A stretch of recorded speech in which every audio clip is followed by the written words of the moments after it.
Gangsta Granny by David Walliams. Chapter 12. The Love Bomb. Ben had spent the whole of Sunday morning being measured up by Mum for his dance outfit. She had stayed up through the night, sketching possible designs. Under duress, he was forced to choose one, and pointed a limp finger at the one he thought was the least hideous. Mum's hand-drawn options ranged all the way from the embarrassing to the humiliating. There was the woodland, fruit cocktail, thunder and lightning, accident and emergency, ice and a slice, the hedgerow and badger, the quality street, eggs and bacon, confetti, the underwater world, burning love, cheese and pickle, the solar system, piano man. But the one that Ben thought was the least worst was the love bomb. "We will have to find you a nice young girl to partner with for the competition," said Mum, excitedly, as she accidentally ran one of her fake nails under the sewing machine and it exploded. Ben hadn't thought about dance partners. Not only was he going to have to dance, he was going to have to dance with a girl. And not just any girl, but a revoltingly precocious, sparkly, fake-tanned, leotard-wearing, over-made-up one. Ben was still at the age when he thought girls were as appealing as frog spawn. "Oh, I'm gonna dance on my own," he spluttered. "A solo piece," exclaimed Mum. "How original." "In fact, I can't stand here talking all day. I'd better go and practice," said Ben, as he disappeared upstairs to his room. He shut the door, turned on his radio, and then climbed out of the window and raced over to Granny's bungalow on his bike. "So, you were running off into the woods when Lord Davenport started shooting at you?" Ben was eagerly prompting his Granny, but for the moment her mind looked blank. "Was I?" said Granny, looking increasingly befuddled. "That's where the story ended last night. You said you had snatched the ring from the Davenport's bedroom and were running across the lawn when you heard shots." "Oh, yes," muttered Granny, her face suddenly illuminated. Ben smiled broadly. He suddenly remembered how he had used to love his Granny telling stories when he was younger, transporting him to a magical world. A world where you paint pictures in your mind that are more thrilling than all the movies or TV shows or video games in the universe. Only a couple of weeks ago, he had pretended to be asleep to stop her telling him a bedtime story. Clearly, he'd forgotten how thrilling stories could be. "I was running and running," continued Granny breathlessly, as if she was actually running, "and then I heard a shot ring out, then another.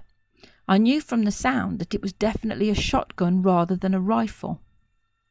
"What's the difference?" asked Ben. "Well, a rifle shoots one bullet and is more accurate, but a shotgun sprays hundreds of little deadly balls of lead. Any idiot can hit you if they fire a shotgun in your direction." "And did he?" said Ben. His smile had faded now. He was genuinely worried. "Yes, but luckily I was far away by then, so I was only grazed. I could hear the dogs barking too. They were hunting me, and I was only a small girl. If they had caught me, the hounds would have ripped me to shreds." Ben gasped in horror. "So how did you get away?" he asked. "I took a chance. I couldn't outrun the dogs through the forest. The fastest runner in the world couldn't. But I knew the woods really well. I used to play in them for hours with my brothers and sisters. I knew if I could get across the stream, then the dogs would lose the scent." "How come?"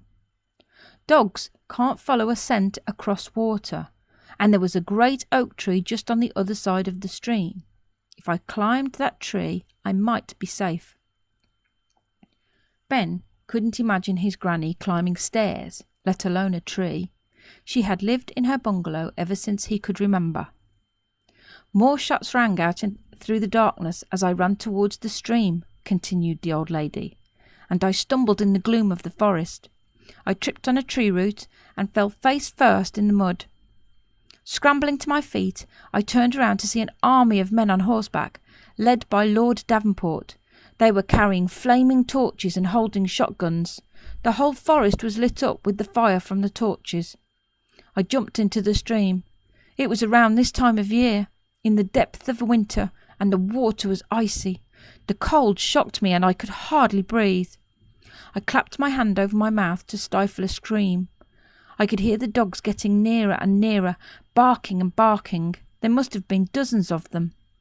I looked behind me and I could see their sharp teeth gleaming in the moonlight. So I waded across the stream and started climbing the tree. My hands were muddy and my legs and feet were wet, and I kept slipping down the trunk. I frantically rubbed my hands on my nightshirt and began to climb again. I scrambled to the very top of the tree and stayed as still as I could.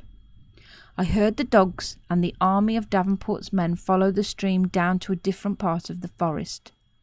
The dogs' ferocious barks became distant, and after a while the torches were just specks in the distance. I was safe.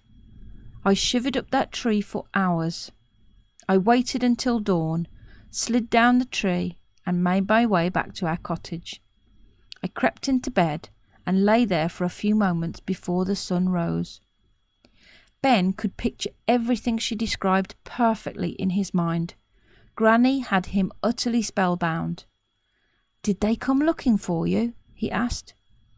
"Well, no one got a good enough look at me, so Davenport had his men search everywhere in the village. Every cottage was turned upside down to look for the ring." "Didn't you say anything?" "I wanted to. I felt so guilty. But I knew if I owned up I would be in deep trouble. Lord Davenport would have had me publicly flogged in the village square." "So what did you do?" "I swallowed it." Ben couldn't believe his ears. "The ring, Granny? You swallowed the ring?" "I thought it was the best way to hide it, in my stomach. A few days later it came out when I went to the toilet." "That must have been painful," said Ben, his bum wincing at the thought. Passing a big diamond ring out of his bottom didn't sound in any way enjoyable. "It was painful, excruciating in fact." Granny grimaced. "The good thing was that our cottage had been searched already from top to bottom. Not my bottom, the bottom of the cottage, I mean." Ben chuckled. "And Davenport's men had moved on to searching the next village. So one night I went off into the woods and hid the ring. I placed it where no one would ever look, under a rock in the stream." "Clever," said Ben. "But that ring was only the first of many, Ben. Stealing it had been the biggest thrill of my life, and as I lay in bed each night, all I dreamed about was stealing more and more diamonds. That ring was just the beginning," continued Granny in a low whisper, staring deep into Ben's innocent young eyes, "of a lifetime of crime." And tomorrow I'll read chapter 13.